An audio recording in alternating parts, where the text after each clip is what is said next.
എന്താണിതിൽ? എന്റെ ഷർട്ടായിരിക്കും. എന്നാ പിടിച്ചോ. അലക്കി ഇസ്തിരി ഇട്ടതാണ്. നീ പൊയ്ക്കോ. കുറച്ച് കഴിഞ്ഞു പോകും. ഞാനിവിടെ പഠിക്കാൻ വന്നതാണ്.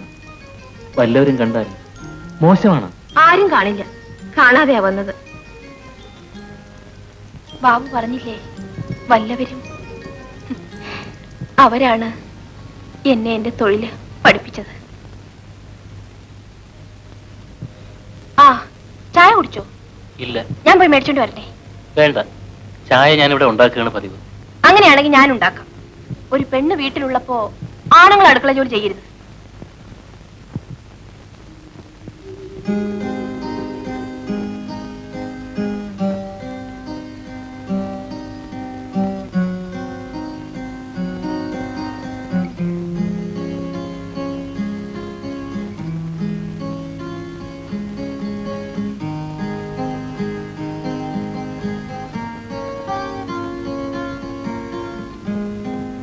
കുടിക്ക. മധുരവും കടുപ്പൊക്കെ മതിയോ നോക്ക്. എങ്ങനെ? കൊള്ളാം. ആ, ബാബുവിന്റെ മനസ്സ് എനിക്കറിയാം.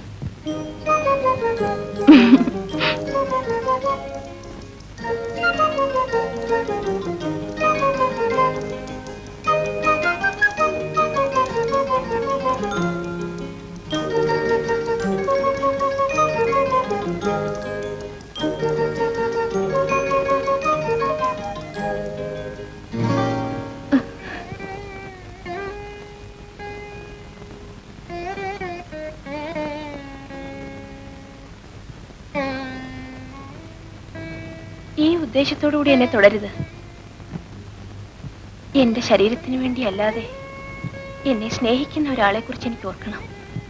അത് ബാബു ആയിരിക്കണം.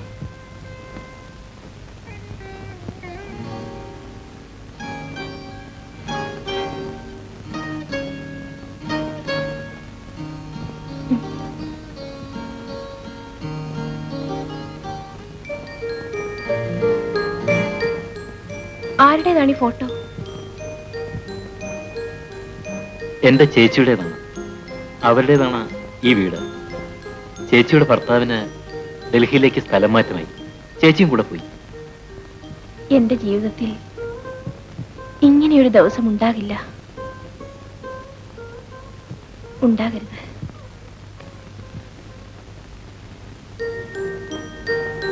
ഇത് അച്ഛനും അമ്മയുമാണല്ലേ? അതെ. നിനക്കാരുമില്ലേ? ഒരനിയനുണ്ട്. അച്ഛനും അമ്മയും ഉണ്ടായിരുന്നു. എന്നെ പഠിപ്പിച്ച് ഡോക്ടർ ആക്കണമെന്നാണ് അവർ ആഗ്രഹിച്ചത്. അവരുണ്ടായിരുന്നെങ്കിൽ ഞാനൊരു ടീച്ചറോ ടൈപ്പിസ്റ്റോ എങ്കിലും ആയനെ. വസൂരി വന്നാണ് അച്ഛൻ മരിച്ചത്. 6 മാസം കഴിഞ്ഞ് ഒരു ദിവസം രാത്രി അമ്മയ്ക്ക് പനി വന്നു. ഞാൻ കുരുമുളക് തിളപ്പിച്ചു കൊടുത്തു. രാവിലെ ഞാൻ ഉണർന്ന് നോക്കിയപ്പോ അമ്മ മരിച്ചു കിടക്കുകയായിരുന്നു. ശവമടക്കാൻ എന്റെ കയ്യിൽ പണമില്ലാതിരുന്നത് കൊണ്ട് അമ്മയുടെ ശവം മുനിസിപ്പാലിറ്റിക്കാർ കൊണ്ടുപോയി. ഞങ്ങളുടെ കുടിലിൽ ഞാനും എന്റെ അനിയനും ഒറ്റയ്ക്കായി. അനിയൻ മുല കുടിക്കുന്ന കുഞ്ഞായിരുന്നു. വിശപ്പ് സഹിക്ക വയ്യാതെ അവൻ നിലവിളിച്ചു. അനിയനെ വാരിയെടുത്ത് ഞാൻ തോളിലിട്ടു. അവനെ ജീവിപ്പിക്കണമെന്ന് തോന്നി. എനിക്ക് ജീവിക്കണമെന്നും. ജീവിക്കാൻ വേണ്ടി ഞാൻ റോഡിലേക്ക് ഇറങ്ങി. സാറേ, വിശക്കുന്നു.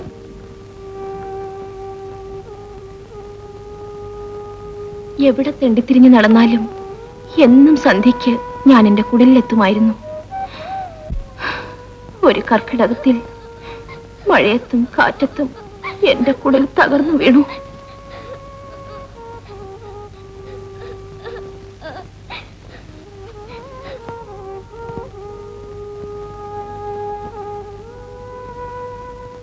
എന്നാ മോനെ, ഇന്ന് മോനെ അച്ഛൻ വരുമ്പോ മോനെ മുട്ടായി കൊണ്ടുവരും. ചേച്ചി, ഞങ്ങൾക്ക് വിശക്കുന്നു. വല്ലതും തരൂ ചേച്ചി. പോടി അവിടുന്ന്, ഈ കുഞ്ഞിനെങ്കിലും ഒരു പിടി ചോറ് തരൂ ചേച്ചി. പോടി അവിടുന്ന്. കുഞ്ഞിന് ചോറ് കൊടുക്കുമ്പോഴാണോ വായി നോക്കിക്കൊണ്ട് വന്ന് നിൽക്കുന്നത്? ഓ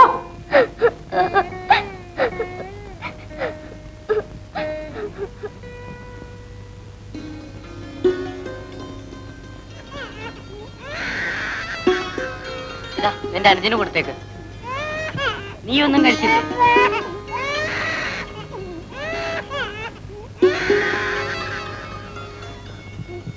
പോയി വല്ലതും കഴിച്ചിട്ട് വാ.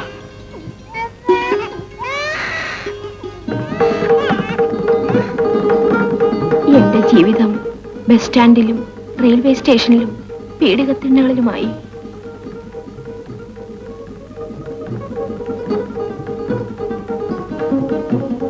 കൂലിപ്പണിയെടുക്കുന്ന പിള്ളേര് തണുപ്പുള്ള രാത്രികളിൽ എന്നെ കെട്ടിപ്പിടിച്ച് കിടന്നുറങ്ങി. ഞാൻ എപ്പോ ചീത്തയായെന്ന് എനിക്കറിയില്ല. എങ്ങനെ ചീത്തയായെന്നു. പ്രായമായ പെണ്ണാണെന്ന് മനസ്സിലാക്കിയപ്പോ ഒരു പെണ്ണ് കാത്തു സൂക്ഷിക്കേണ്ടത് എനിക്ക് നഷ്ടപ്പെട്ടിരുന്നു. ഈ തൊഴിലുകൊണ്ട് എന്നെ ഇങ്ങനെ ജീവിക്കാനാക്കിയത് ദാമോട്ടനാണ്.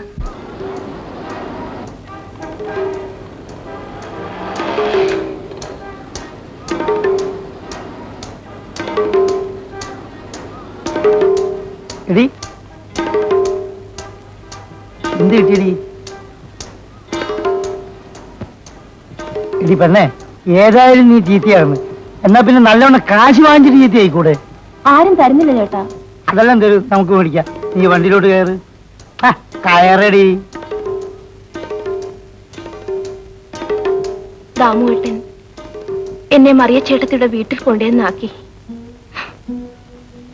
മരിക്കാൻ കഴിയുമായിരുന്നെങ്കിൽ ഞാൻ മരിക്കുമായിരുന്നു. എനിക്കതിന് കഴിയുന്നില്ല. എന്റെ അനിയന് വേണ്ടിയെങ്കിലും ഞാൻ ജീവിക്കണ്ടേ?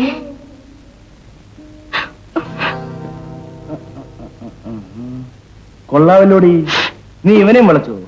ആള് മോശമല്ലല്ലോ. ജയൻ, തെറ്റിദ്ധരിക്കരുത്. ഇവള് പിന്നെ വേണ്ട വേണ്ട വേണ്ട വേണ്ട, ഒരു വിശദീകരണം വേണ്ട. എനിക്കൊരു തെറ്റിദ്ധാരണയില്ല. ഏതായാലും കാര്യം നടക്കട്ടെ. ഇതാ, ഞാനിപ്പോ ഇവിടെ വരരുതായിരുന്നു. I am sorry. എടാ, മുൻവശത്തെ കഥവങ്ങ് അടച്ചേക്കണം. ഇയാൾ ബാബുവിന്റെ കൂട്ടുകാരനാണോ? അതെ, ഇവൻ എന്റെ കൂടെ പഠിക്കുകയാണ്. ബാബു ഇയാളുടെ കൂടെ കൂട്ടുകൂടരുത്. എനിക്ക് ഇയാളെ അറിയാം.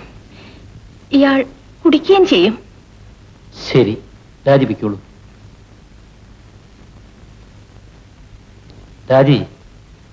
രാജി ഇനി ഇവിടെ വരരുത്.